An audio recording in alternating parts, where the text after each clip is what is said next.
Mike Van Pelt from True Man Life Coaching is joining us today to talk about so many fun things. We are going to reminisce about Grandpa's farm, the sights, the smells. Also, we're going to be talking about how we both have strong memories of going into our grandparents' home and listening to Paul Harvey on the radio, and how that has stuck with us these 30, 40 years since that happened. You are going to enjoy listening to some of our memories about our grandfathers, as well as learning about what Mike is doing to help men, especially around this grandpa age, really become clear on their purpose, their passions, and how we can really live a strong, let's call it a fourth quarter or second half of our lives. So stay tuned for an awesome conversation.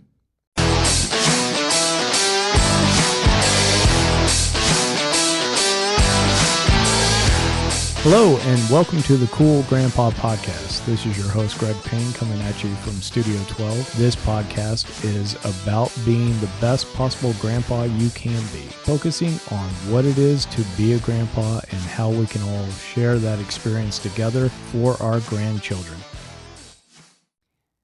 Before we get started, I wanted to remind you about More Than Grand. More Than Grand has some awesome products, resources to really help new parents and new grandparents get on the same page when it comes to how the grandchildren are going to be raised and supported. So be sure to check out morethangrand.com. You can also find those links down in the show notes as well as over on my affiliate page. The other thing I want to talk to you about is Grandparents Week coming up. Now, Grandparents Week is being sponsored and supported by Grandparents Academy. This is an awesome chance for you to register for this week of exciting interviews with experts talking about everything from finances to mental health to physical health, all sorts of topics that impact parents and grandparents. So be sure to check out in the show notes the link for Grandparents Academy and for signing up for Grandparents Week. This is going to be absolutely a fantastic experience, and I'm sure you're going to find a subject that you would love to learn a little bit more about. And without further ado, let's jump into our conversation. Hi, Mike. Welcome to the Cool Grandpa Podcast. I sure do appreciate you taking time out of your day to talk to us about your grandfathers as well as about True Man Life Coaching. So thank you for joining us. Well, thanks for having me on, Greg. I'm glad to be here. As we get started, I'd love for you to introduce your grandfathers to us and talk to us a little bit about their background so we can get to know them a little bit more. Yeah, it's really cool. I don't get to have this conversation very often, so it was kind of fun to reminisce a little bit before I came on the podcast here. But I was fortunate to have a couple of grandfathers. I even remember now that I'm saying this, my great grandfather. I remember him, but on my dad's side was my grandfather Glenn, and he was a farmer in central Iowa, and I want to say that they had a farm. I think it was about 110 acres, which was a typical family farm back in the day. Now that's a drop in the bucket compared to how they do it now. But he was a farmer. He sold his farm in 1976, if I had the dates right. And I'm probably one of a couple of grandchildren that even recall going out on the farm, and I have visions of that. My grandmother actually let me in the chicken coop once, but I dropped some eggs, so that was the end of that. I never got back in the chicken coop.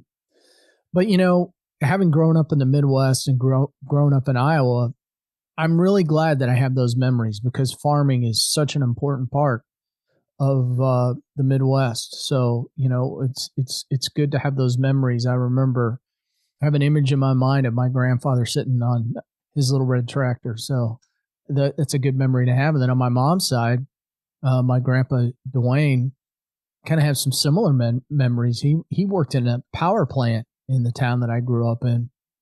And that power plant has long since been torn down. Ironically, it was right across the street from where I practiced high school football. So they hadn't torn it torn it down yet. So, but I remember that plant, and I remember just thinking to myself, "Wow, what a big building this is!" When I would go up there and visit him every once in a while, and I remember even getting a tour of the plant once. But I fondly remember Grandpa showing up at those little league and Babe Ruth baseball games and sitting in the stands and watching us play. Really good memories to have, and I was fortunate to live close to both of my grandparents. So I'll tell you what's really cool is I've got my grandfather's, Grandpa Glenn's golf clubs just right next to my desk that he golfed with. I think I showed them to you when we first talked.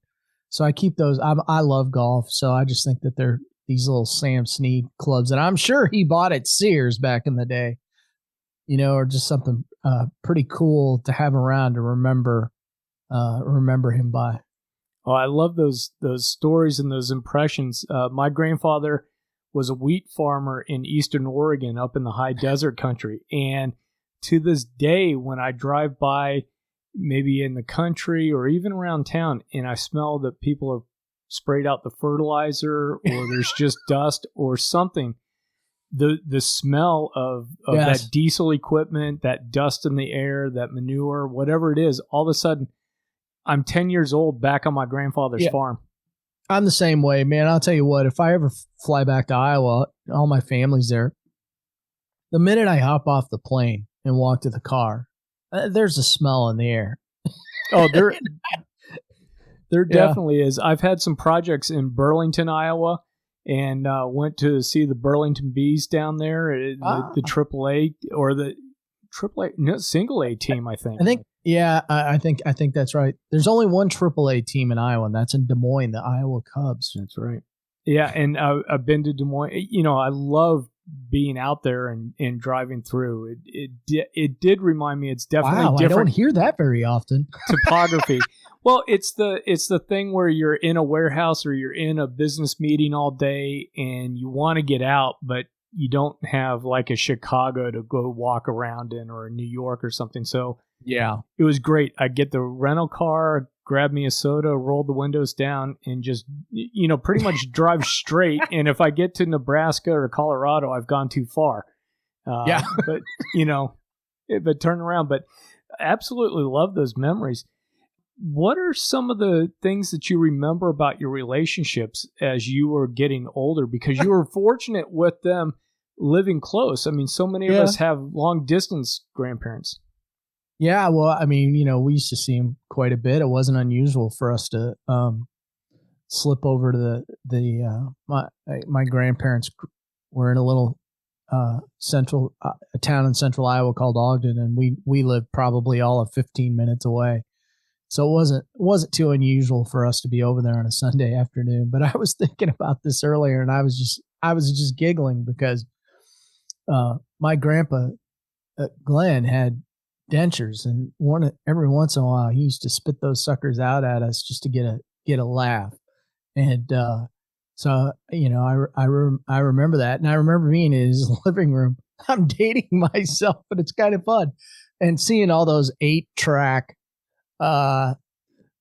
tapes laying all over. I'm sure it was like the Everly Brothers, or I don't even remember what. But I just remember those 8-track tapes and having that 8-track player. And like I said, my grandpa Dwayne, I just remember he had a motorcycle in the garage. I remember going over to his house, just sitting on the motorcycle, and they had a pretty good yard, so he had a riding lawnmower. We just sit in the garage and go sit on all that stuff, and that's a lot of fun. It's good memories to have. I feel like I grew up in such a great era. I feel like it wasn't soon after that some of the technology started hitting, and the game kind of changed a little bit, but fun times to think back on. Oh, sure. One question I've got to ask you is farming, all that stuff. Yeah. How many times did you go into your grandparents' place and they had Paul Harvey on the radio? Oh, man. Paul Harvey. That's funny. Paul Harvey stories. You talk about one of the greatest storytellers of all time. Yeah, we used to listen to Paul Harvey. In fact, Paul Harvey was on the local radio station, but now I had something unique because in central Iowa, WHO's in Des Moines, and doesn't mean anything to most people, but WHO's actually where Ronald Reagan started his radio talk show host in Des Moines on WHO radio. And of course, it was a very conservative radio station. It's where I first heard Rush Limbaugh talk about storytellers, and a great radio personality. And ironically enough, my daughter is graduating high school and is going to be attending Southeast Missouri State. Rush Limbaugh actually spent a semester or maybe two there, but they do recognize him as an alumnus there now. So, but talk radio was, man, people like that. Those are great memories because we don't have a lot of those anymore. No, and the reason I bring it up is, again, I love talking about this experience that you had because it's similar, right? I'd walk in, the floor in the kitchen's all dusty because that's kind of the entrance into the house for them. Cuckoo clock up on the wall and little transistor radio above my grandfather's desk, and typically would have it on the news station and then Paul Harvey whenever they were playing. So I remember being in there for lunch after doing chores or whatnot. And that's why I brought it up. I was like, hey, maybe this is something else that might, and I have is these memories of, oh yeah, Paul Harvey was on the radio. He had such a distinctive voice, you know, and his storytelling was just masterful. I wish I had a half of what Paul Harvey had, you know? Yeah. Yeah, same here. As you were starting to get older, how did the relationship start to evolve a little bit? Sometimes they start to, I mean, grandpas are always fun. They're always throwing you around. They're taking you for motorcycle rides. They're letting you drive the lawnmower, you know. But as you start to become that young adult and that young man, did you start to have, let's say, deeper conversations, deeper connections with the grandfathers?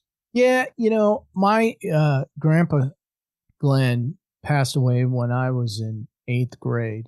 So I didn't get to have those types of conversations. But, you know, interestingly enough, he passed due to emphysema, which is an incredibly cruel disease because it literally sucks the air out of your lungs. And so he used to sneak out in the garage and he never smoked in the house, but he used to go out in the garage and do it. And I don't know how he contracted. I'm sure it was a combination of working on the farm and maybe smoking. I don't remember him being a heavy smoker, but I will say that had an incredible influence on me because when you see somebody walking around with an air tank, that's a good deterrent not to pick up a cigarette.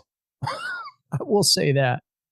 Now, my grandpa, Dwayne, he did, live later in my life. He ultimately passed away from cancer. But, I think we had, I will tell you, silly me, I wasn't always smart enough to recognize what sage people they were. So I didn't go to them seeking advice very often, but it was just kind of more the enjoyment of just being around them and knowing that they were there. I think sometimes too is because we're young. I mean, that's the nature of being young is you don't know what you have. Yeah. Right. Until we're now in our 50s and we're looking back and like, oh, I would have loved to have heard those stories about how did the family make it through the Depression? How did the family end up in Iowa? How did these different things happen? When you're 15 years old and younger, man, you're just wanting to go down to the A&W and grab a hot dog right. A Coke. Well, it's interesting, though, because, a little Iowa history, I guess. There was quite a farm crisis that hit the Midwest back in the late 70s, early 80s. And it was really, for whatever reason, my grandfather having the foresight to sell his farm and retire in 1976, that he was able to avoid what a lot of family farmers went through which is basically losing their family farm. Well, my grandfather's farm was 110 acres. Nowadays, a typical farm in the Midwest, those guys, they're probably leasing land. They don't maybe necessarily have all of it, but they've got much larger equipment, incredible equipment that they can just sit there and see the yield coming in on their machine as they're picking it. But these guys got 10, 12, 14, 16,000 acres of land that they're doing.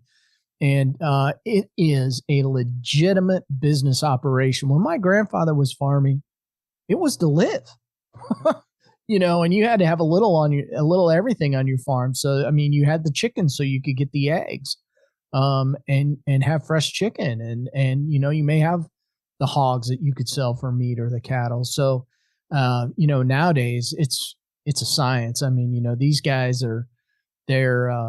they're either all into cattle or all into hogs, or it's a business. It is a business. Yeah, that specialization is definitely kicked in, and something that we've seen. A lot of those farmers too, 100 acres or under, a lot of times those farmers had to have a job in town, and farming was something to do before you went to work, and something you did when you got home from work. Maybe you had to take some time off here and there for planting and harvest, but in between that's part of the early up and late to bed. Yeah. I don't recall him having an extra job, but, it was a hard life. Mm-hmm. It was a hard life. There's no doubt about it. Absolutely. Are there, one or two things that stick out in your mind that your grandfathers did that, like, if you were going to write a book and say, hey, grandfathers, here's a couple of things that, really made an impact on me, what would those couple of things be that other grandpas might incorporate into their relationships? I would just say, to grandfathers out there, that sometimes the grandchildren don't know what to say. And I wouldn't be afraid to just try to have that conversation with your grandchildren. Because I was pretty introverted for the most part. So I maybe had a question, I don't recall, but I didn't necessarily bring it up, right? And and so I would just say, and I think this is probably true in life in general, but I would encourage the grandfathers to make that little extra effort, and not be afraid to try to have those conversations, because chances are the grandchild wants to have that relationship and wants to hear those stories, because they don't get them all the time anymore. Not in that way. Yeah, and I think there's something magical along what you're saying of having an older man that loves you and cares for you be able to share stories from the heart, stories from the family experience, something that you couldn't possibly read on your iPad.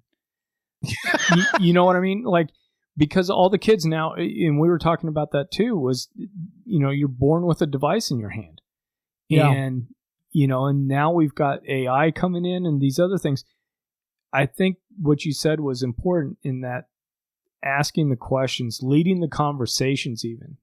When you have extroverted kids, sometimes you're playing catch up. When you have more introverted, quiet kids, maybe you need to be the one as a grandfather to kind of lead in and start asking the probing questions, or just taking the initiative of telling the story. You're sitting on the tailgate of a pickup truck and you're out there and you're, kind of staring off, and go ahead and share that story, share that experience, because it's not something that they're going to get at an iPad. No, and I think it's something that's missing in our culture. I think the artists, we talked about Paul Harvey. I mean, where do you go for story? I mean, back in the day, that's where we went. We went over to the grandparents' house, and what did they, whether it was a Sunday afternoon or a Saturday morning, wherever we were, they'd sit around and tell stories. The television wasn't on. There wasn't anything to watch on the TV. There were only 3 channels, and so people actually had conversations unimpeded by a mobile phone, because Heck, I even remember going over to my grandparents' house, and I believe when they first moved into that house, they had what do they call that? They had it. They didn't even have. You could hear multiple people on the phone. Oh, the party line. Party line. That's what I was trying to say. And so but I don't recall the phone ringing really all that much. I mean, if the phone rang, it was a legitimate call. It wasn't fake numbers to somebody calling with a campaign call, right? You know, so the art of storytelling and just really being unencumbered to listen to somebody like your grandparents and all the wisdom that they bring to the table, it's I don't know that it's there as much as it used to be when I was growing up. And you're right, because I think we lose those infrequent or informal gatherings and those meetups. I've got a buddy of mine, Rodney Hopkins. His grandfather was old school Appalachian mule skinner, walked 50 miles to the job over into West Virginia. But every so often, the local farmers and people, they would meet up and they would just be sitting on a stool and whittling away. And that's where Rodney got his love for wood carving, was sitting with the old guys. Yeah. After a week. Yeah, there's kind of a lost art there too. The whole apprenticeship, those types of things are just days gone by, right? Where you teach somebody a skill like that. It's just a shame. Yeah, absolutely. I couldn't agree more. Mike, I want to pivot a little bit now and talk about your project, your business, the True Man Life Coaching, and the True Man Life podcast, or True Man podcast. Yeah, and wanted to get some more background about what caused you to start in on this and start these projects. Well, it was interesting. Initially when I decided I was going to be an entrepreneur, I looked at the options that I had and some of the people that I knew, and I contacted a guy that had great a product in the business consulting area, a one-page business plan. And I really liked it. I thought it was really cool. And I thought, man, and he was a great mentor. And I thought, hey, I'm gonna try this. I was having a difficult time really finding something professionally that I wanted. And to be honest with you, I kind of gave up and decided, I've got the knowledge, skills, and ability to do my own thing, even though I had no idea what I was getting involved in. And so I started down that road, and I met a gentleman by the name of Paul Bailey at a networking event. Paul and I decided to have lunch, and we proceeded to talk about the fact that there were a lot of takers at that networking event and not a lot of givers, it felt like to us. And we had a very great conversation about that. And we got to know each other. And we were like, hey, what if we did our own thing? And strangely enough, I don't even know that we got that off the ground. I don't know I don't remember what the pivot was, but we're like, wait a second. What if we did a men's small group? I'm like, well, I've tried this before in my church. It didn't work out so great, but let's try this. And Paul had some connections in Charlotte because we lived at Spartanburg, South Carolina at the time. And he got me up at 5:00 in the morning. We drove to Charlotte and met some guys there. We found a guy that would ultimately really help mentor us into what this men's small group stuff was all about. He connected with a number of different things, and we started our small group. And that was really at that point where a man, meaning me, that was really lost, really searching, really wanted more from life. And I'd been a Christian all my life, but I didn't really have what I would call an intimate relationship with Christ. And by being a part of these men's groups and starting to have it real conversations, I'm talking more than an inch deep about a number of different subjects. And then we decided to do something really crazy. We went to a men's retreat. And I went to a retreat with about 300 guys, and I'd never been to anything like that in my life. On the Saturday morning, the guy that was leading the camp So we're going to play 3 worship songs this morning. And I want you to really think of these as God singing the words to you. And they played a song by Josh Groban, which is not really a religious song, but it's a song called You Are Loved. And it was really in that moment where I heard God speak to me, what I would say for the first time that I could really recollect, and say, I want an intimate relationship with you. I want you to be my beloved son. And I tell you, I almost fell to the floor when I heard it. And it was really in those moments where I began to digest that, I could have a closer relationship with Christ. It wasn't hierarchical like I thought it was, like God's up here and I'm down here. It was much more intimate than that. And I started thinking about, my life and everything that I'd done. And, as I'm looking around and discerning, what do men really need? It seems like they really need somebody to come walk alongside them in some of these moments where they're just not sure, like I was, what's going on, and help them. And I started concocting this plan to go into, men's life coaching. And it was late 2019 and we're heading into 2020. And man, did I have great plans. And by February, the world had shut down. And the irony of that is, in my men's groups, we'd always talk about being authentic, be real, don't wear a mask, don't isolate. And then all of a sudden, COVID comes along and we're asked to wear a mask. We're asked to isolate. And there was about 3 or 4 weeks in there, whereas our small group, we decided, okay, we'll comply. And we did a Zoom thing. And then we realized, no, that's not what this is all about. We can't comply with this. We've never needed each other more. And so we met in person, and periodically somebody'd have to miss a week or two because they would get COVID. And I actually did get COVID that holiday season heading into 2020. And it was a week that really did a number on me.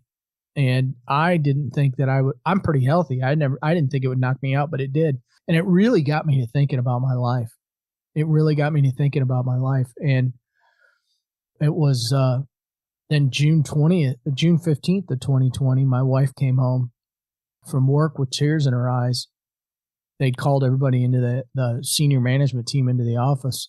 The CEO of the company said, hey, thank you for your 14 years of service here, but we're going a completely different direction, and you're no longer needed. We recognized right in that spot that our world was about to get turned upside down in a big time way.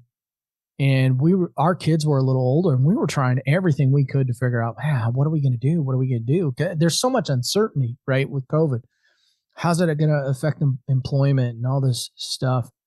And it was a very difficult time, but it was during that time where I was searching for things like, is there a franchise? Is there something that we could get into where we could do as a husband and wife where we don't have to relocate?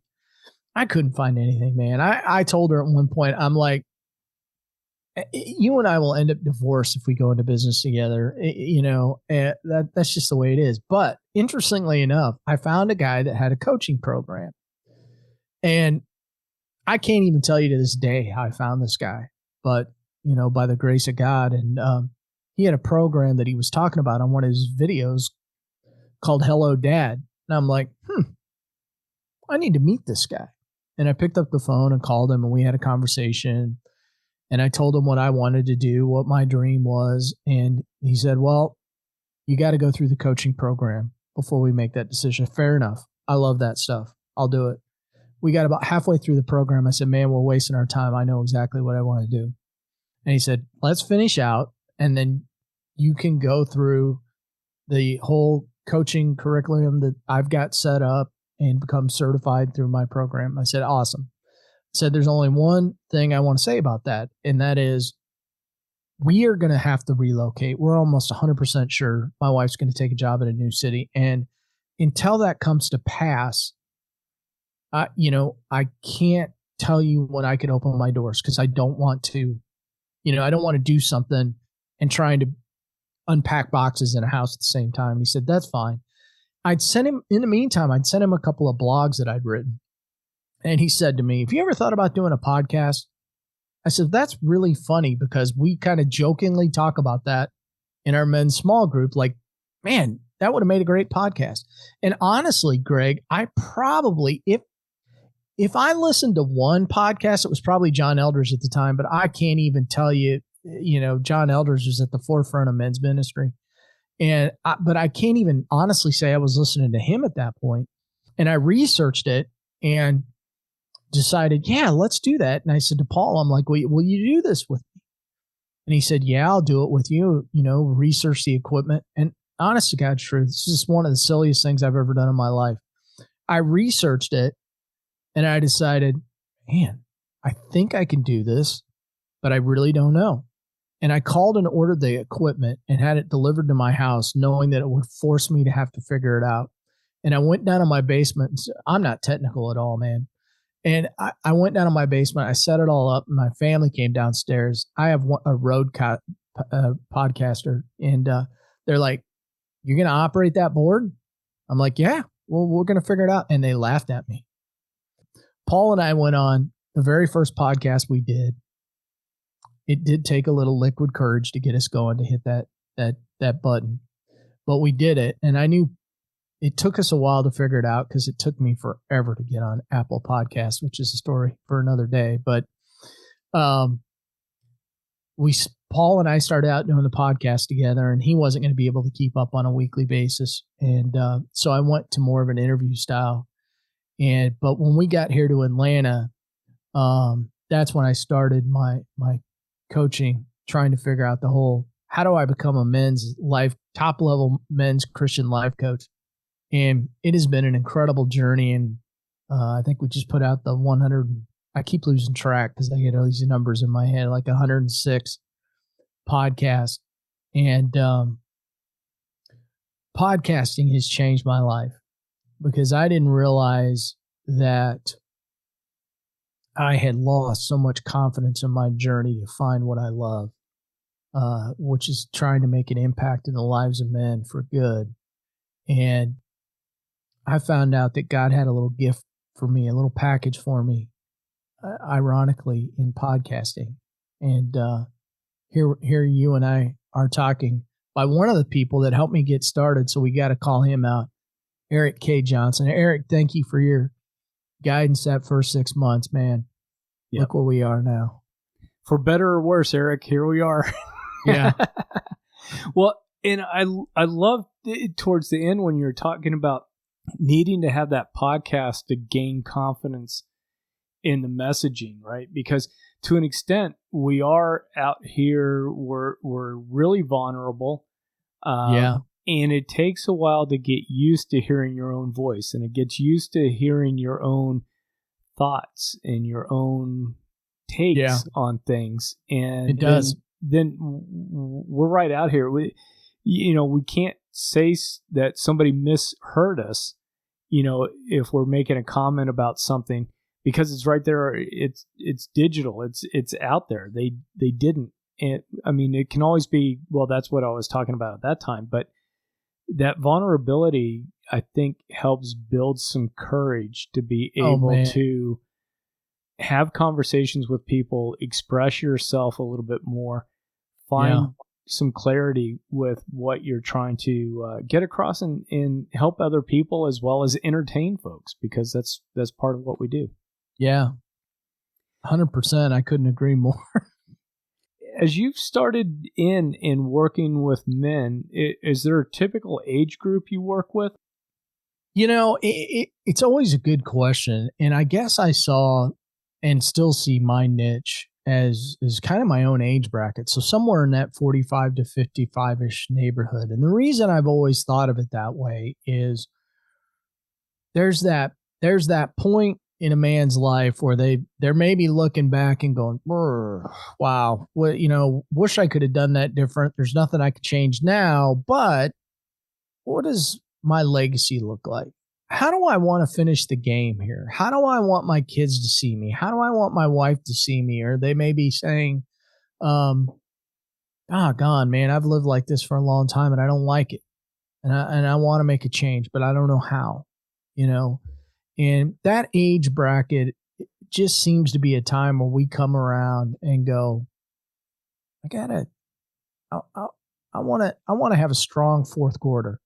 If I may make a sports analogy, it's just that time in life, seasons change.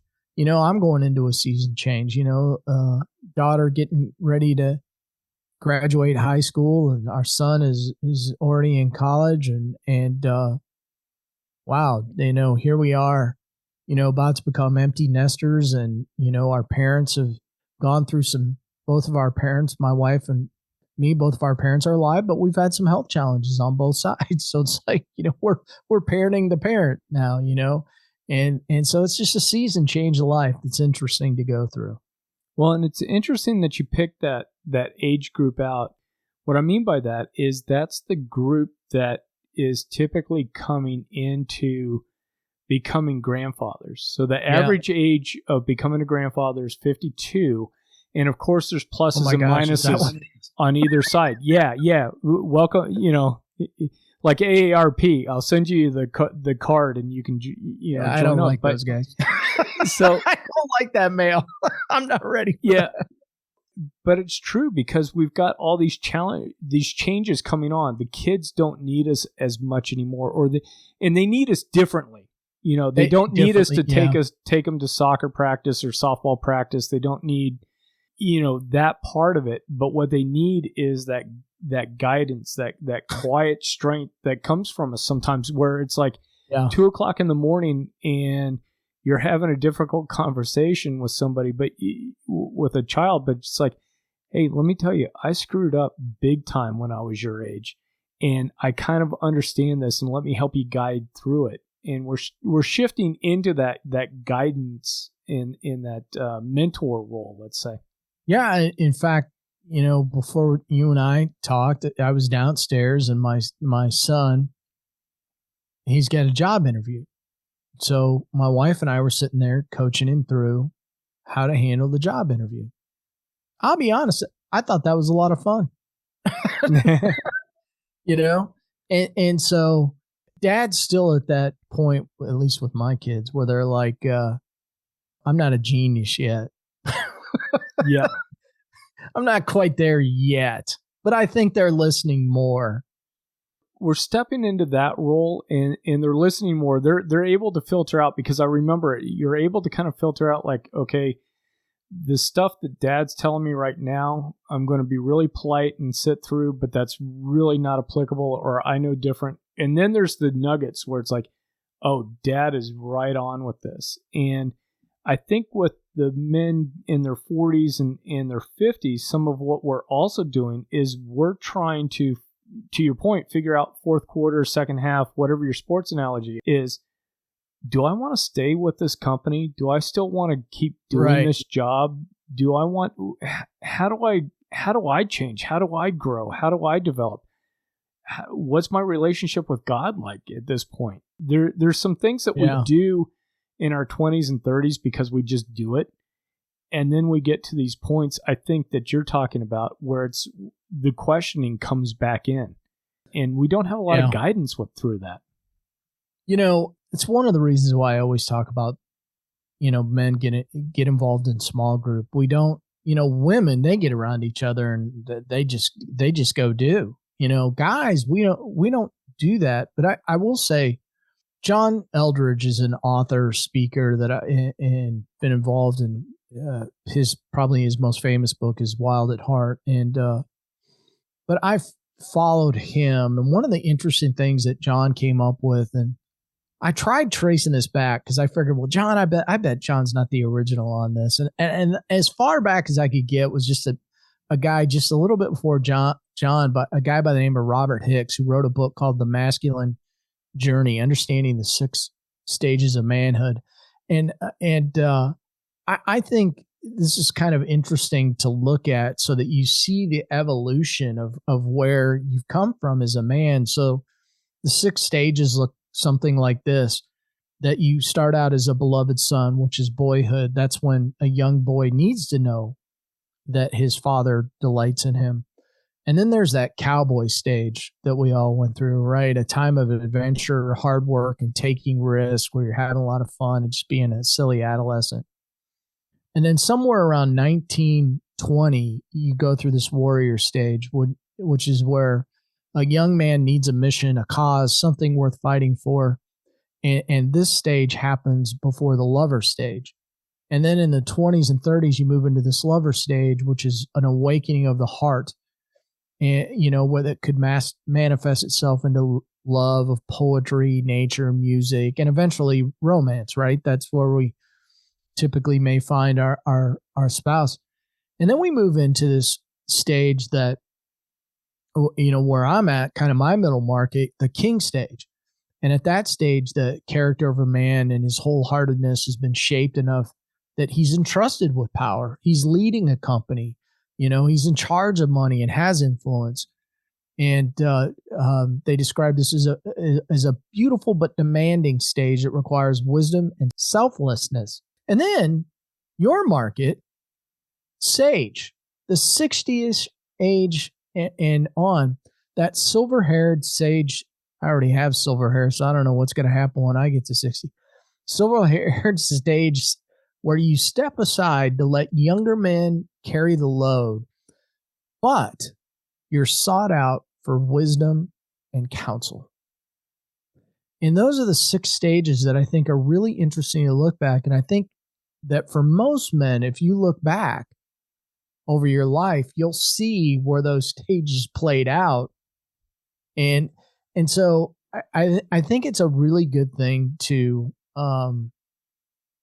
take a look at. I will tell you, I probably got stuck in the warrior stage. Even though I was in the lover stage, I was still trying to fight for stuff I probably shouldn't have been fighting for when I was in the lover stage, so the silly things you do when you're young. But I've never heard John or Robert talk about that. But, sometimes we get stuck. But these stages are really interesting to look at.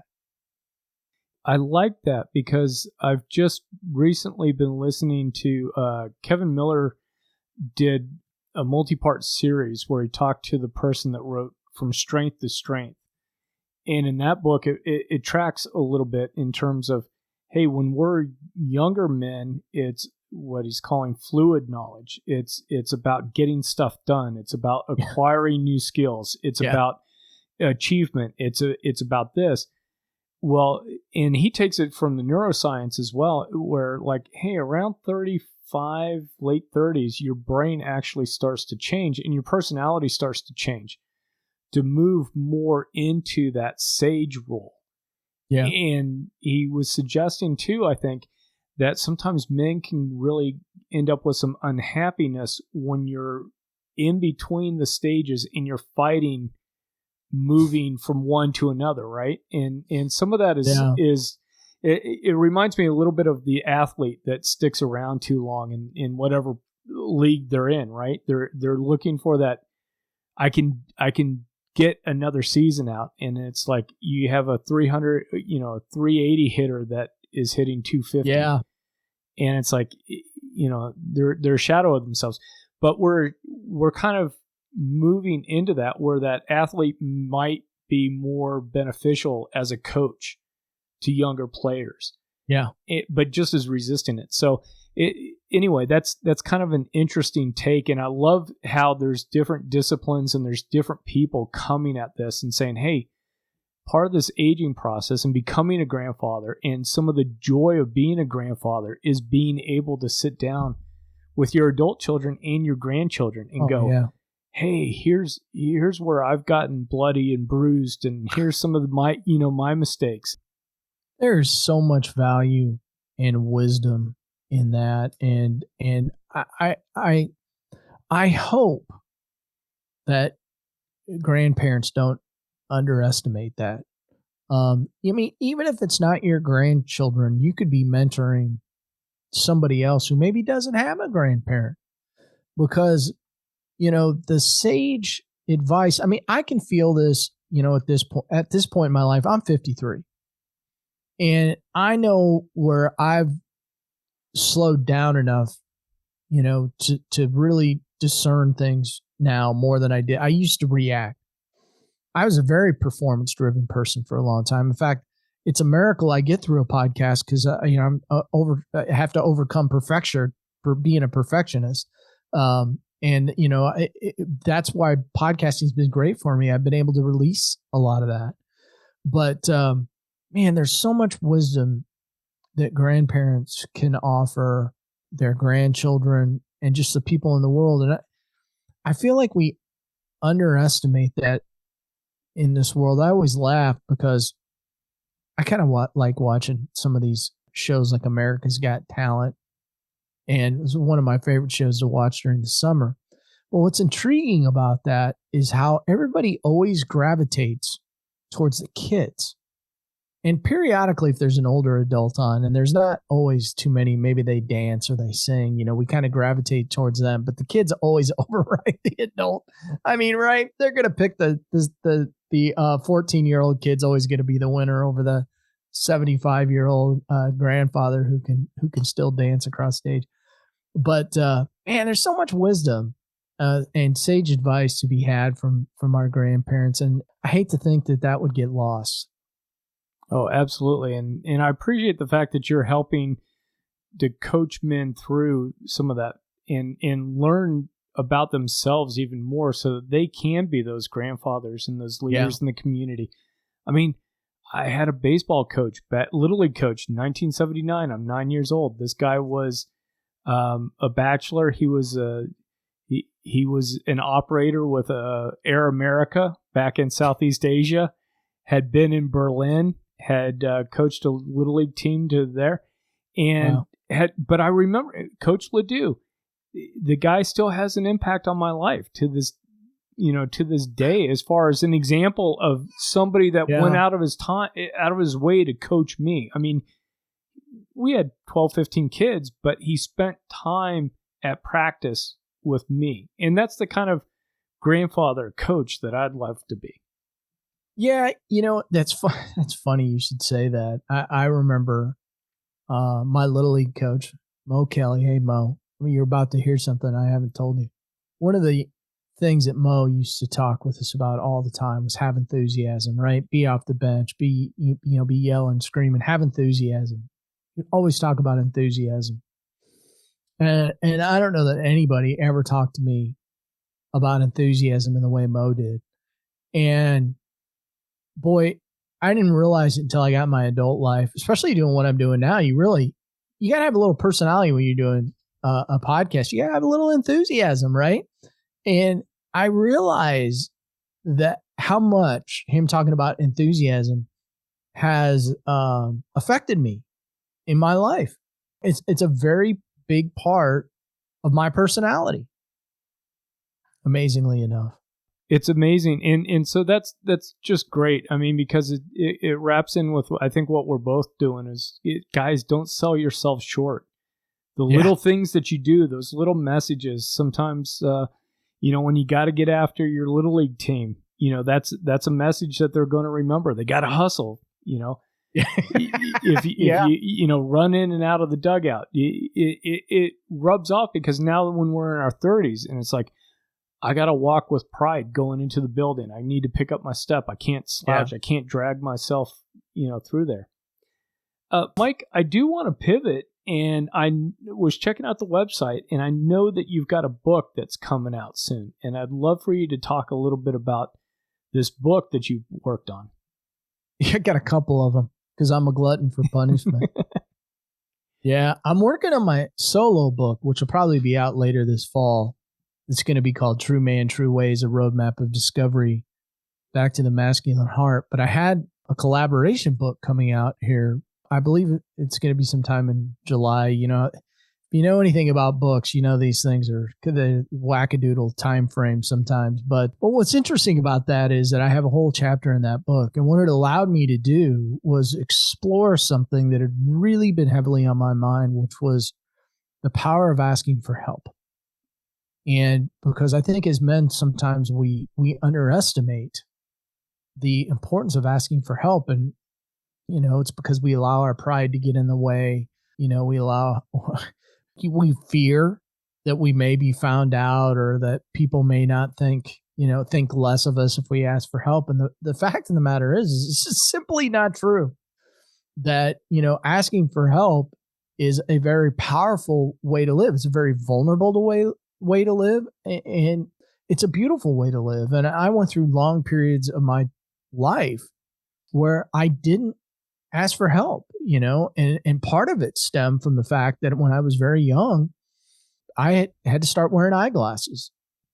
Pretty unusual back then that they would put young people in eyeglasses, but I had astigmatism. I had a lazy eye. So when I'd sit in a classroom, I'd kind of get tired and one of my eyes would kind of, peel off.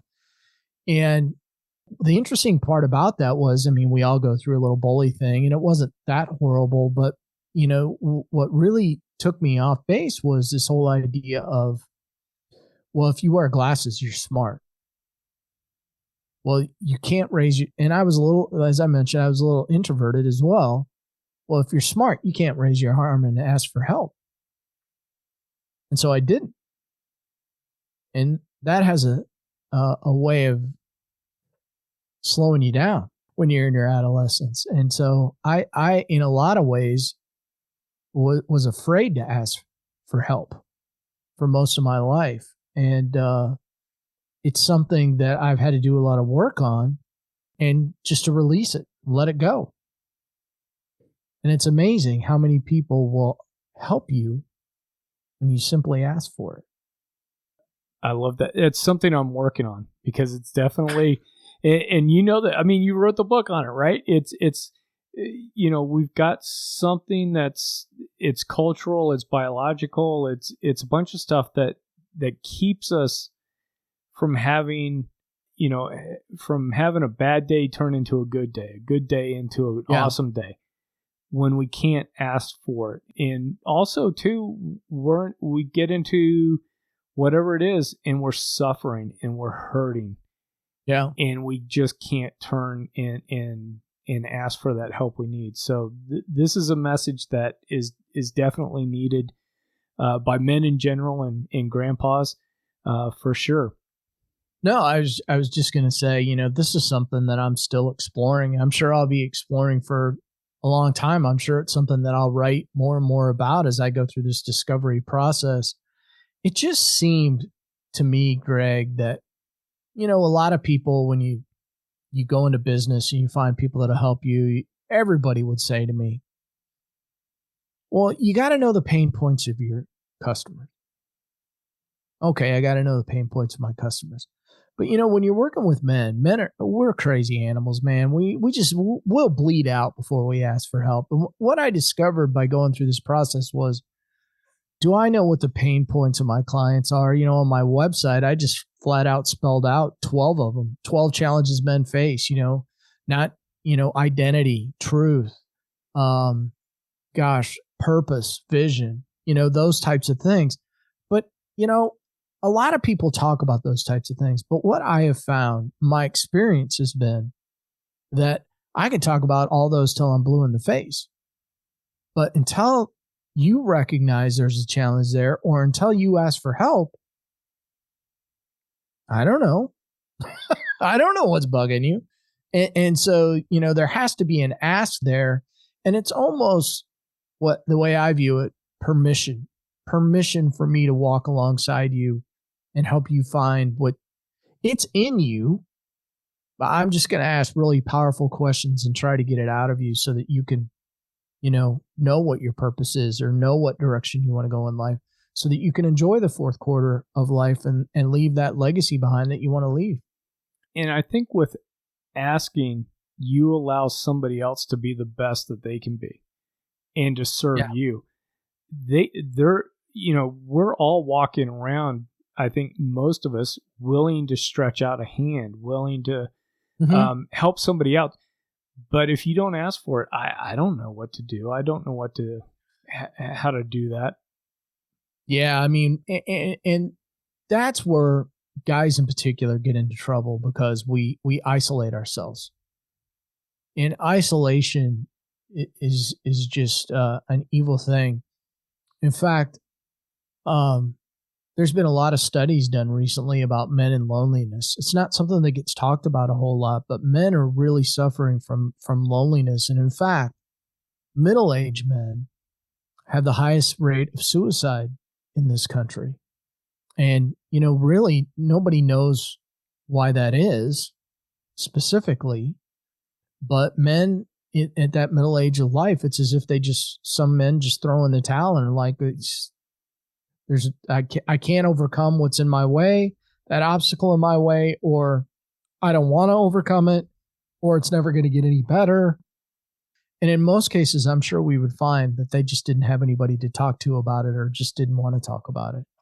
And that saddens me a great deal, because I know that there's a lot of people out there that would want to help these people. Absolutely. And to your point earlier too, making sure that if you're starting to feel like you're drifting into that isolation, because you retire, you move, you do whatever it is in your networks, your work network, and people start to dwindle, find that small men's group. And go find the guys at the diner and go grab that cup of coffee at 6:30 in the morning, where you can sit down and just kind of talk about whatever. It's super important. Yeah, I think it's important to have those relationships. Otherwise you just kind of whittle away, sadly. Yep. Mike, I've had you on for a good while. What's the best way that people can find you, that they can connect with you, learn more about True Man? Yeah. My website for sure, truemanlifecoaching.com is my website. And you can always send me an email at mike@truemanlifecoaching.com. My calendar's on my website. I even have the podcast on my web. I'm on every major podcast channel, but I do have the podcast on my website, along with several other things. And you can see on my website that I've got it right on there, the challenges that men face. I've embraced the video on my website. But reach out to me, search it, and I'm sure you'll find something good on there that can help you. Oh, that's awesome, Mike. And for folks that are out driving around or on a walk or whatever you're doing, I'm going to make sure to have these links into the show notes, so you can find this episode on my website, and then we've got everything will be connected over to Mike and his website as well. So cool. Mike, I really do appreciate the memories that you've shared of your grandfathers, as well as the mission of True Man and everything that you're doing to help men and grandpas. Really appreciate it. Greg, I enjoyed talking about it. I don't get to talk about some of this stuff very often, so it was fun to recollect a little bit. I really did appreciate talking with Mike. It was great to talk about the experiences that we had with our grandfathers on their farms, as well as all those other experiences that we've had in memories around our grandfathers and that influence that they've had on us. Really appreciate Eric K. Johnson from the Podcast Talent Coach for introducing us and getting us connected. This has been a fun time getting to know more about Mike and his mission to help men discover and really focus in on purpose and passion in the second half of life. And until next time, remember to stay cool. Thank you for listening to the Cool Grandpa Podcast. If you've enjoyed this episode, please do me a favor and share it with a friend. That's the best way you can help us to expand our community, as well as get the news out about how valuable grandpas are in the lives of those kids. If you'd like to leave me a comment or shoot me a potential topic for this podcast, please go to www.cool-grandpa.us. Look for the comments tab, fill it out, hit submit. It's as easy as that. Until next time, remember to stay cool.